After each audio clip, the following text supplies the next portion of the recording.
Peter Obi, the party's presidential candidate, has refused to be distracted by all sorts of campaigns as he takes his presidential campaign train to Ibadan, the Oyo State capital, promising to fix Nigeria with Afenifere acting leader Ayo Adebanjo in attendance. Now, he was fully endorsed by the Afenifere acting president, and he actually received lots of endorsement by other persons who were present at that rally in Ibadan, the political capital of the Southwest region, and of course, Old Western Nigeria.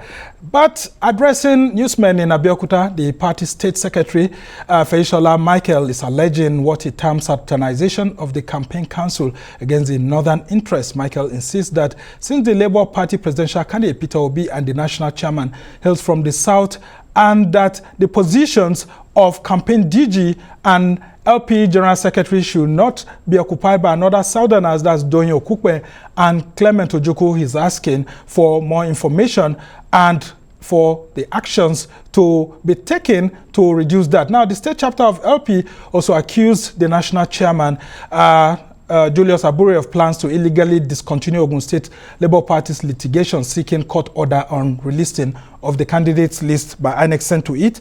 Now, this is coming amidst Peter Obi's decision to continue to insist that Nigeria needs competence and credible leadership, and that he will develop the education sector in the country and all of that. So we'll be listening to all of these gentlemen as several developments happen in the opposition Labour Party. The presidential campaign council list was populated with PDP dissidents members who has no means of livelihood in our community any longer, but now using Labour Party to revive themselves through the unconstitutional compromise of national chairman and Ojukwu Clement. We hereby in Ogun State Labour Party pass a vote of no confidence on Barrister Abure, national chairman of Labour Party, Chief Clement Ojukwu, national organizing secretary, who also doubled as the general secretary of the Labour Party presidential campaign council instead of the national secretary. All right. Every political party has its own issues. Well, with all of these issues that we've seen, a lot of Nigerians are beginning to wonder if political parties will not continue to resolve their internal challenges and focus on what is very, very important to the 2023 general election. But well, we will now be going to our guests in the house who will help us to understand the issues better. We have joining us Nana Kazaure, who's the spokesperson of the Labour Party Presidential Campaign Council. Thank you for joining us. And of course, we have Dickson Iroegbu, who is a political analyst, supporter of the Labour Party. Thank you so much for being with us. Now, let's start with you, Nana. Let's talk about the message, the central message that Peter Obi took to the Ibadan rally. And of course, I want you to also talk about the reception and of course, the challenges that you had, including, I mean, your aircraft being, grounded by the authorities. Just talk to us about that campaign. Our message, thank you very much. Good afternoon, everyone. Our message is very simple. The presidential candidate for the Labour Party has just one single message: to unite Nigeria, to make sure that Nigerians speak as one. Nigeria is so diverse. Nigeria has so many complexities. And what he is doing is ensuring that we begin to look at our country, not on regional lines, but to begin to see ourselves as the Nigerians that we well and truly are. It was very refreshing for Pa Adebanjo to join us, because that in itself was a very big statement, and he did say it, that Peter Obi represents a new Nigeria. When he was addressing the crowds, he said it, that Peter Obi represents a new Nigeria. Peter Obi is not a regional candidate, and that he even said it there, that Yoruba people should rally round Peter Obi and his vice presidential candidate. And that was an endorsement in itself. It was very interesting to see. Okay, and Dickson, what does the endorsement by Ayo Adebanjo, what does it really mean? I mean, we've been seeing him holding press conferences, but this 94-year-old had to leave the comfort of his home to come out there, come to the rally, sat down all through, listening to the message, and eventually, raising Peter Obi's hand. What does this mean, especially in the political capital, Ibadan, of the Southwest, political capital of the Southwest, Ibadan? Thank you. It is said, declared by the Holy Book, that the old men shall dream dreams and the young men shall prophesy. Where we are today, there is a need to declare a new nation, and that's what Peter Obi is bringing. As an old man who has sat down to see events unfold and all of that, he has seen from that dreaming perspective that this seemed to be the message. This seemed to be what will make Nigeria become great, what will make Africa come up and take its rightful place. So what you saw Pa Adebanjo do is putting his money where his mouth is. It's not just all about gathering pressmen and talking. This is about his soul. He loves Nigeria. You can't take that away from him. This is an old man who ought to sit back at home and, they come to him to say, like others are, seated at home, like the Pa who handed over to him, You could go to them for blessings. But beyond going for blessings, I'm not saying to you, listen, son, I'm proud of what you're saying. I'm proud of the message. I identify with it. It will be good for Nigeria because whether we like it or not, we have seen our worst state. Mm-hmm. Nigeria is at its lowest ebb. This is a country that is so blessed with everything you can imagine. Human resource, natural resource, everything you can imagine is here. God didn't make a mistake doing that. Or didn't Nigeria come from God too? Yes, he may have used Lord Lugard to bring us together, but Lord Lugard was created by him. And if God didn't allow it or didn't want Nigeria to come into existence, it wouldn't have come into existence. So the trajectory of our journey to nationhood is what Pa Adebanjo represents, because he knew, of course, he knows where we're coming from. He was there before independence. He was there, he saw the founding fathers, he understood their dream. And here he was, while still alive, seeing a young Nigerian who is passionate, who is committed, who has a clear-cut vision for the greatness of Nigeria. And you think he will not go to the rally? You can't be calling him a young Nigerian. He is young compared to the aspirants who are still every day lying about their ages. Those who are in the age of Pa Adebanjo are the ones now running with this young man called Peter Obi. That's the point I'm making. For the courts to decide. No, but the truth is that let me come back to you. No, hold on, please. We have to, because if we say lying, what are we lying about? If I have dispute about your age, it's your duty to come out and say, this is my age. But you go to the this courts. Is the evidence. No, which court? You're seeking for a public office. You want me to go to the court? All right. Well, let me come back to you. Come on. Let's talk about the reception Peter Obi got. What was the look like? Because, I mean, some political conservatives are saying that, look, if you look at those who were on the podium with Peter Obi and, Dati, that it looks like, the top politicians in the Southwest, the movers and shakers, are not endorsing Obi. They were not there, that the Labour Party is not being received well by the Southwest because Tinubu is from the Southwest and you don't expect them to leave their own. One thing I'll say about that is this.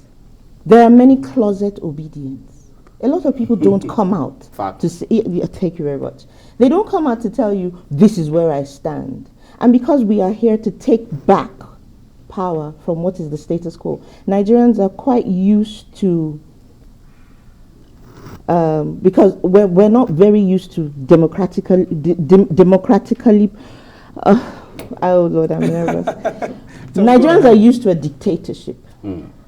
So because they haven't come out to say this is what we're doing, this is how it's got to be, doesn't mean that they are not in support. A lot of people are poised and are positioned towards Peter Obi. But because of the way things have been done in the past, these structures that I have always said, every opportunity I have, are strong men, not institutions. Yeah. So a lot of people are very careful about how they show their support for Peter Obi, not that they do not support.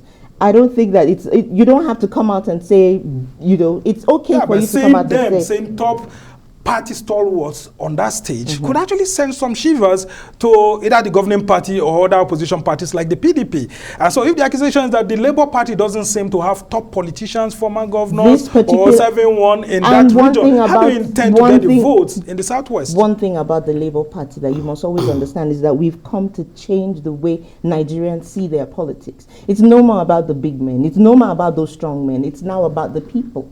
And the people are ready to do the work. The people are ready volunteering to be of support.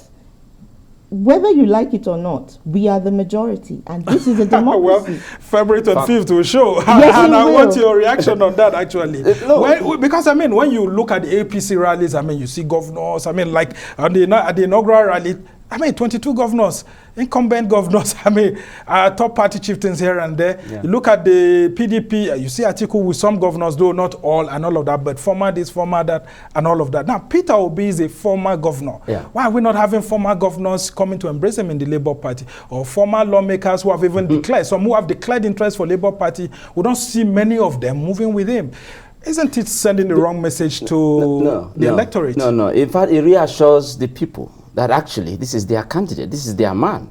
The office of the citizen is the most important office in the land, especially during electioneering process. So what Peter Obi is focusing on is the office of the citizen, not office of those who have held us down, who have kept Nigeria down, who have ensured that there is insecurity as alarming as we have today, ensured that there is hunger, which they have weaponized and they are now using to, cow people to bring them to vote for them and all of that. Peter Obi is working for and with those people who own Nigeria, the people of Nigeria.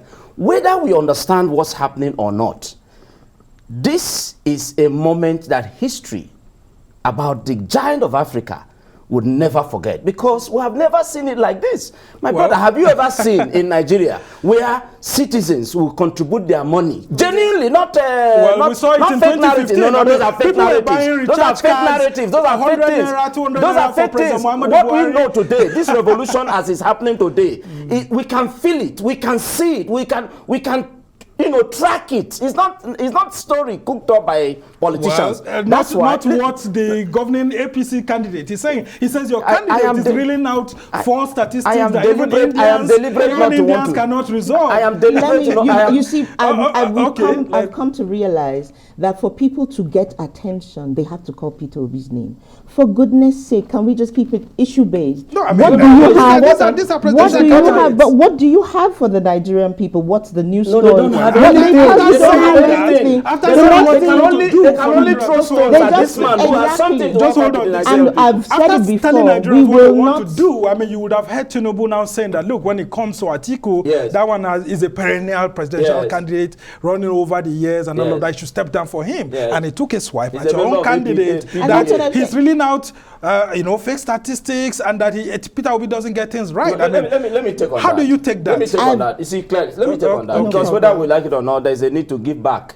When they push, yes, in politics, our principal has taken the position of when they go low, you just stay there. You understand? Keep focus and all of that. But you see, there is a water department of the obedient followership. And we will not take for any moment anybody thinking or imagining that they will continue the same way they have continued. Peter Obi is not in their league.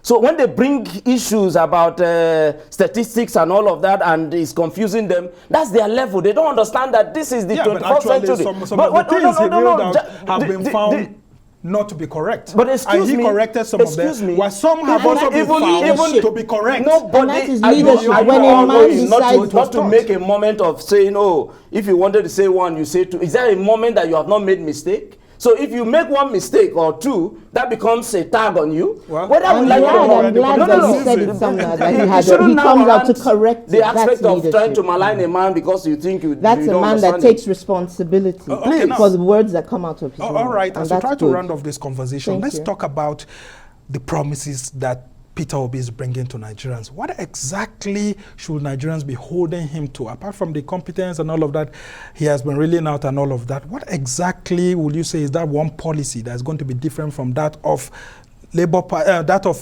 PDP and that of APC if the Labour Party is given a chance through its presidential candidate? The one that excites me the most is what he said about gender parity. One of his policies for gender parity, because I'm a woman and I know that there are many women, and when you look at even the INEC, more women and youth have been the ones that have come out to say we're voting, we want to be more involved, we want to be seen. Peter Obi, when he was governor, already had 40%. He showed that women will not be relegated to the background. Even the way he's running the campaign, we haven't been put into groups or into committees that just, for tokenism, let them be there. We're in the race along with him. That for me is all we need to know, that this is a progressive man. So this is a man is that it promising you women. 35% or beyond that? Between 35 and 40, it's better than the 6%. Less than 10% that we're doing right now. Okay, Dickson, what is that one policy that excites you about the Peter Obi statements that he's making, because he's here to bring out a manifesto that you think it's going to make him different from APC or PDP, which will make an average Nigerian want to vote for him? I love the picture he has painted about the vast land in northern Nigeria and how it will become the new oil of Nigeria. Because that's the truth. This most insecure place, this capital of poverty in the world today, for you to know a man who is on a mission, he's tackling the issue. He wants to tackle poverty. And that very statement about turning that vast land to what it should be. Vast, arable land. Yes, that is one area that wows me about what he's promising. And you see, the aspect of him also leading from the front. Mm-hmm. Look at the time that flood almost took over Nigerians. The commander-in-chief was absent. In fact, traveled out of Nigeria. Told us that but even in 2015. No, excuse me, sir. That he will be leading as commander-in-chief from the front. No, this is not a promise. No, He's doing it. I'm giving you a picture. I'm He's giving you a picture during the flood. breathing, Didn't you see him in the front? Exactly. He sensitized others who thought that, it was a political game that he was playing. Eventually, they woke up to start going to the flooded areas and all of that. You see, whether we appreciate this moment or not, this is our chance to take back our country, and we will. Yeah, but the donations, if you compare his own donations to that of Atiku, it's not about donation. The goodwill he came along with. The goodwill he came along with. They are very meager compared to what. I mean, Tinubu goes to somewhere. No. You don't throw money at such things. Empathy. You have to feel the people's pulse. You have to understand that the people are in pain. It's not just about throwing money at them. He cannot be accused at any point in time to have put his hand into government coffers. There are allegations about Nigerians are there are allegations about such. Once they see those who bring more money, they tend to go that closer narrative to is changing. persons. I was at the airport on my way to Ibadan after our craft was, grounded for whatever reasons. You understand? And guess what the people was chanting? With my LP t-shirt and everything, it just made me proud. Yeah. I found myself looking, this is how I felt. I read about John F. Kennedy saying things like, ask not what your country can do for you, but what you can do for your country. Nigeria is living those words now. Okay. Nigerians are saying, this is what we want to do for our country. We don't want your money. They were chanting it at the airport. Them know they give shishi, we like them like that. Okay, well, let me bring the issue of the Labour Party itself. It looks like the ship that Obi is selling inside, seems to be vacillating towards, stormy waters here and there. I mean, the Ogun State chapter of the Labour Party calling for the sack of the national chairman, saying that, look, the presidential campaign council of the Labour Party itself is too southernized. You have the presidential candidate coming from the south, DG coming from the south, national chairman coming from the south, secretary of the party coming from the south, and all of that, look, we need to bring northerners into the fray because, look, the votes are also in the north. The votes are in Nigeria, not in any part of Nigeria alone. The votes are in Nigeria. We should stop dividing this country. The votes are both in the south and the north. Yeah, but they're Nigerians. No, there's a fact there that your it's party, a Nigerian election, not a northern election. Your party I'm going to respond to that, but I just wanted to correct that impression of this always telling us the votes are in a particular. It is not in any particular place. Every part of Nigeria, that's where the vote stays. That's where the votes are. Now, having said that, I'm glad that this Labour Party is now being dragged like this. This is that Labour Party that nobody cared about. I'm excited that politicians are excited to come in. And what you don't even know is that the obedient movement is beyond Labour Party. You can see chieftains of APC, the former secretary to the government of the Federation and the likes of them, chieftains of PDP. Yes, and chieftains of PDP also supporting this. This is beyond party.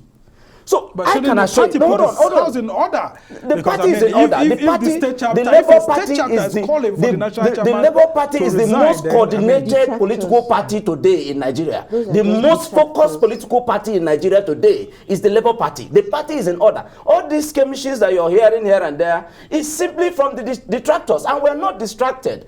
Be rest assured that politicians will play politics. Everybody has seen that this is just about to happen.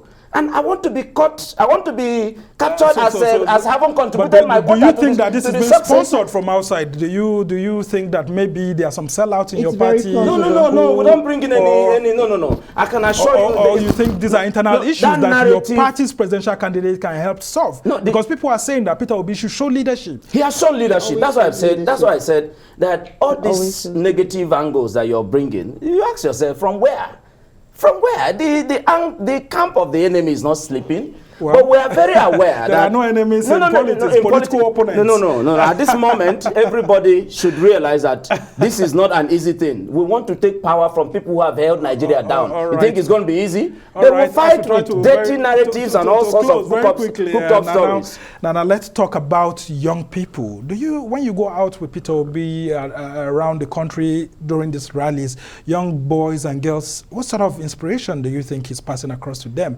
And do you also see that from other opposition parties when they are going out there campaigning to this same group of people? Because let's just leave it there. The reality is that most people move from one campaign ground to another campaign ground, irrespective of the political parties. And as they're moving, I'm hoping that they are educated and they can generally and genuinely connect with the person who is speaking truthfully to them, to the person who is actually saying to them, look, I'm here to serve. I'm running for presidency through you. Those are inspirational words. It's not people who tell you if they ask for change, forgetting that at some point in time, his party sold us the promise of change. And he said, if you ask for change, then tell them to shut up. There's a problem there. So the Nigerian youth are watching. They've been educating themselves, and they're quite excited to be part of what Peter Obi and Yusuf Dirty Baba Ahmed bring to the table. Okay, well, thank you so much. Nana Kazaure is the spokesperson of the Labour Party Presidential Campaign Council, and Dickson Iroegbu is a political analyst, a supporter of the Labour Party, and a proudly obedient proudly, very proudly, like he likes to call himself. This is our nation. He used to be a supporter of the PDP. Yes, until they shot themselves in the foot. All when right, they betrayed themselves. Thank you so much for joining us on the program. And that's how it's been for this edition of This Week. Remember, your vote is your voice. Don't sell it. Thank you so much for being on the show. I'm Samuel Sam. We'll see you next week.